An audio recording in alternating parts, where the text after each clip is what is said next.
मेरे पापा और मेरे भाइयों को अरेस्ट कर लिया गया है। नहीं भागना चाहिए, गलत काम गलत काम कर रहे हो तुम। वो प्यार से लेके आ रहे थे, इतना भरोसा नहीं था तुम लोगों पर, किस तरह करोगे? मेरे पति उसामा और शाहिद की भी हत्या कर दी जाएगी। चलो गाड़ी घुमाओ, गाड़ी घुमाओ।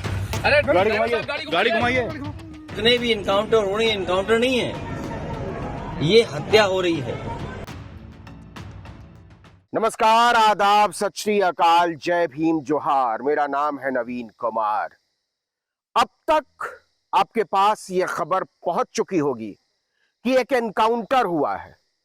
नाम इतना तो आपने अंदाजा लगा ही लिया होगा कि वो नाम कैसे होंगे। सरफराज और तालीम।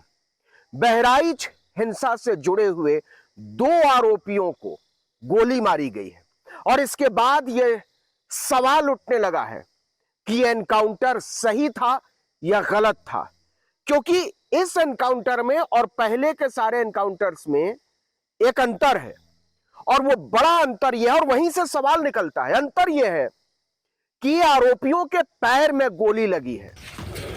कहाँ है मेरे? यहाँ पे रहो, असला एक बात सुरक्षित करो, लेके आओ, चलो।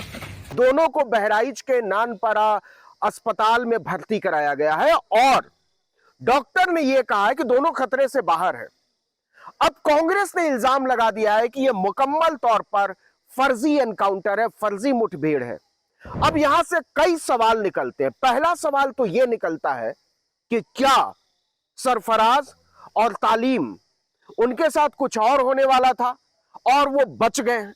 दूसरा सवाल यह उठता है कि क्या वाकई जो कहानी बुनी है पुलिस ने, उत्तर प्रदेश की पुलिस ने, वो कहानी बिल्कुल वैसी ही है जैसी वो बता रही है? उस कहानी के पास भी आएंगे कि वो कहानी क्या बनाई है पुलिस ने और वहां से कैसे संदेह पैदा होता है। और तीसरा सवाल ये उठता है कि क्या आगे भी सरफराज और तालीम के जिंदा रहने की गारंटी है, क्योंकि घर वालों ने साफ साफ कहा है और इसके पहले कह दिया था कि उन्हें मारा जा सकता है, उनकी जान ली जा सकती है एनकाउंटर के नाम पर। हमको डर है कि उनका फर्जी एनकाउंटर दिखा के उनकी हत्या कर दी जाएगी। तो क्या यही वो आरोप है जो पहले लगाए गए और जिनकी वजह से तालीम और सरफराज के साथ वो नहीं हुआ जो शायद होने वाला था? तो क्या हुआ, पहले जरा पुलिस की थ्योरी सुन लीजिए और उसके बाद समझने की कोशिश करते हैं कि वाकई क्या उस सिद्धांत पर, उस थ्योरी पर भरोसा किया जा सकता है। कहानी ये बनाई पुलिस ने, जो कि बहराइच की एसपी वृंदा शुक्ला ने बताया, और इसलिए उसको मानना पड़ेगा कि कहानी बिल्कुल वैसे ही है। कहानी यह है कि हथियार बरामद करने के लिए जो राम गोपाल मिश्रा को गोली मारी गई बहराइच में, आपने वो वीडियो देखा होगा कि राम गोपाल मिश्रा एक झंडा हिला रहा है, फिर उसको उखाड़ कर फेंक देता है, फिर उसकी रेलिंग गिर जाती है, उसके बाद जो है वो एक दूसरे रंग का झंडा लहराने लगता है और इसके बाद उसको खींच लिया जाता है और उसके बाद खबर आती है कि राम गोपाल मिश्रा को गोली मार दी गई, कई गोलियां मारी गई। ये अफवाह फैलाई गई कि नाखून उखाड़ा गया मारने से पहले, जो गलत है। जो अफवाह फैलाई गई उस पर खुद उत्तर प्रदेश की पुलिस ने कहा कि इसमें कोई दम नहीं है, पोस्टमार्टम की रिपोर्ट में उस तरह की कोई बात सामने नहीं आई है। लेकिन हम उस पर नहीं जाते हैं, हम साफ साफ बात करना चाहते हैं कि क्या सरफराज और तालीम बच गए हैं, और दूसरा सवाल कि आगे भी वो बचे रहेंगे क्या? पुलिस ने क्या कहानी बनाई, क्या थ्योरी बनाई? पुलिस ने कहा, जैसा कि हमने अभी थोड़ी देर पहले बताया, कि हथियारों की बरामदगी के लिए सरफराज और तालीम को पुलिस ले जा रही थी। चलिए ठीक है, और उनके पास लोडेड बंदूक और कट्टा पड़ा हुआ था, हथियार लोडेड। मतलब एक तरफ पुलिस ये कह रही है कि हमारी हिरासत में थे, और दूसरी तरफ वही पुलिस कह रही है कि उनके पास लोडेड हथियार रखा हुआ था। मतलब उसमें बंदूक में जो है वो गोली भरी हुई थी और पुलिस को के सामने उन्होंने फायरिंग शुरू कर दी और जवाबी फायरिंग में पैर में गोली लगी। क्या इस सिद्धांत पर भरोसा किया जा सकता है कि पुलिस की हिरासत में कोई आरोपी लोडेड हथियार रखे हुए था, और न केवल रखे हुए था बल्कि वो भागने लगता है, फिर पुलिस उस पर निशाना साधती है और दोनों के पैर में गोली लगती है, और ये सब नेपाल बॉर्डर के पास हुई घटना बताई जा रही है। कोई चश्मदीद नहीं है इसका, जैसा कि हर एनकाउंटर में होता है। अजय राय जो कांग्रेस के प्रदेश अध्यक्ष हैं, उन्होंने साफ साफ कहा कि ये फर्जी एनकाउंटर है। ये पहले से फर्जी इनकाउंटर करा रही है, चाहे वो मंगेश यादव का हो, अजीत प्रताप सिंह का हो, चाहे ये बहराइच, ये केवल और केवल अपने फेलियर को, अपनी कमियों को छिपाने के लिए की। तो फर्जी किस तरीके से है? दूसरी तरफ उत्तर प्रदेश सरकार के एक मंत्री हैं ओम प्रकाश राजभर, किसी जमाने में वो योगी आदित्यनाथ को जेल में बंद करने की बात किया करते थे जब वो अखिलेश यादव के साथ होते थे। उन्होंने कहा है कि अगर कोई अपराध करेगा तो या तो उसकी जगह जेल होगी और नहीं तो जमीन के अंदर होगी। तो वो जज हो गए हैं ओम प्रकाश राजभर। लेकिन जो सबसे बड़ा सवाल है इस पूरे मामले में, वो सबसे बड़ा सवाल यह है कि क्या आगे भी तालीम और सरफराज की जिंदगी बची रहेगी और उनके साथ न्याय की जो जिम्मेदारी है वो सिर्फ कानून पर निर्भर करेगी?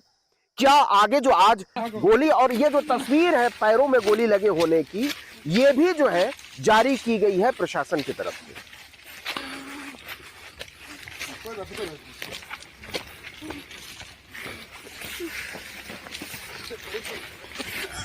तो ये तस्वीर जो सामने आई है, क्या वाकई पैर में ही गोली लगी है, कहीं और गोली नहीं लगी है? डॉक्टर साहब तो ये कहते हैं कि हाँ पैर में ही गोली लगी है और वो खतरे से बाहर है, उनके साथ कोई बड़ी बात नहीं हुई है, वो रिकवर कर रहे हैं। लेकिन अदालत ही सरफराज और तालीम का फैसला करेगी। इस बात की गारंटी कौन लेगा जब ओम प्रकाश राजभर यानी सरकार के मंत्री कह रहे हैं कि जो आरोपी हैं उनकी जगह या तो जेल है और नहीं तो जमीन के अंदर है।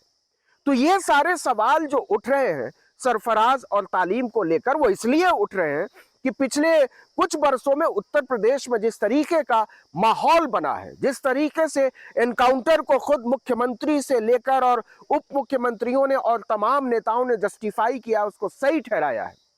मानवाधिकार आयोग तक मामला पहुंचा और कई अंतर्राष्ट्रीय अखबारों में इसकी खबरें छपी। बहुत सारे मानवाधिकार कार्यकर्ताओं ने उत्तर प्रदेश में होने वाली मुठभेड़ों पर सवाल उठाए और उसके बाद आपको पता होगा अतीक अहमद के साथ क्या हुआ।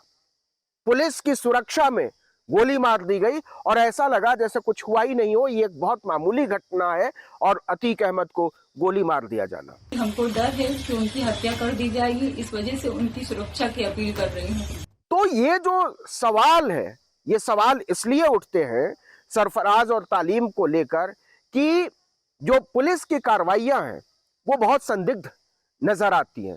और केवल इस बार की बात नहीं है, केवल सरफराज और तालीम की बात नहीं है, पिछले दिनों भी इस तरीके की मुठभेड़ की जो भी घटनाएं हुई हैं उनमें से ज्यादातर सवालों के घेरे में है। जिस तरीके से कानपुर में बखरी मामले में एनकाउंटर हुआ विकास का, और जिस तरीके से उसके बाद भी मुख्यमंत्री के बयान है, ये सब सवाल खड़े करते हैं। लेकिन इस समय का जो सबसे बड़ा सवाल है वो ये है कि सरफराज और तालीम दोनों की 5 आरोपियों को और गिरफ्तार करने की खबर आ रही है कि 5 आरोपियों को और गिरफ्तार किया गया है। तो पहला सवाल तो ये है कि ये जिंदा बचे रहेंगे, इसकी गारंटी जो है वो कौन लेगा कि नहीं उनका अब जो है उनके साथ मुठभेड़ नहीं होगी या उनके साथ ऐसी कोई गोलीबारी नहीं दिखाई जाएगी। और दूसरा सवाल कि क्या सरफराज, तालीम या ऐसे तमाम लोगों को केवल इस वजह से कानून से इतर जाकर, अदालती प्रक्रियाओं से अलग जाकर निशाना बनाया जा रहा क्योंकि वो एक खास कौम से ताल्लुक रखते हैं, एक खास समुदाय से, धर्म से संबंध रखते हैं? तो ये सारे सवाल हैं और इन सवालों का जवाब तब तक नहीं मिलेगा जब तक कि ये बात सामने नहीं आती कि ये जो पैर में गोली लगी है सरफराज और तालीम को, उसकी सही कहानी क्या है। क्योंकि पुलिस जो कहानी बता रही है वो यकीन करने के लायक नहीं है और अभी भी परिवार को डर लग रहा है और ये माना जा रहा है कि अदालती प्रक्रियाओं से इतर जाकर सरफराज और तालीम के साथ और ऐसे तमाम आरोपियों के साथ कुछ भी किया जा सकता है, कुछ भी हो सकता है। लेकिन जो बुनियादी सवाल है वो उत्तर प्रदेश में कानून और व्यवस्था का है। जिस तरीके से पुलिस एक्ट करती है और जिस तरीके से एक खास बिरादरी के आरोपियों के साथ पुलिस का व्यवहार है, वो अपने आप में बहुत सारी कहानी कह देता है और इस पर गौर करने की जरूरत है। तो ये बात जब खुल गई है कि सरफराज और तालीम के साथ जो हुआ है वो कोई साधारण घटना नहीं है, वो सामान्य घटना नहीं है, और वो पुलिस की बहुत सारी कहानी में छेद की तरफ इशारा करता है, तो इसको समझना बेहद जरूरी है कि उत्तर प्रदेश में जो बहराइच में हुआ तब कानून व्यवस्था ध्वस्त हुई, या सरफराज और तालीम के साथ जो हुआ तब कानून व्यवस्था ध्वस्त हुई, क्योंकि दोनों चीजें एक साथ सही नहीं हो सकती हैं। पुलिस जो आज इनकाउंटर कर रही है, कल इनके साथ कोई खड़ा नहीं दिखाई देगा। तो कुल मिलाकर योगी आदित्यनाथ की सरकार, योगी आदित्यनाथ की पुलिस, योगी आदित्यनाथ का प्रशासन सवालों के कटघरे में है, न्याय के कटघरे में है और नैतिकता के कटघरे में है। इस वीडियो में इतना ही।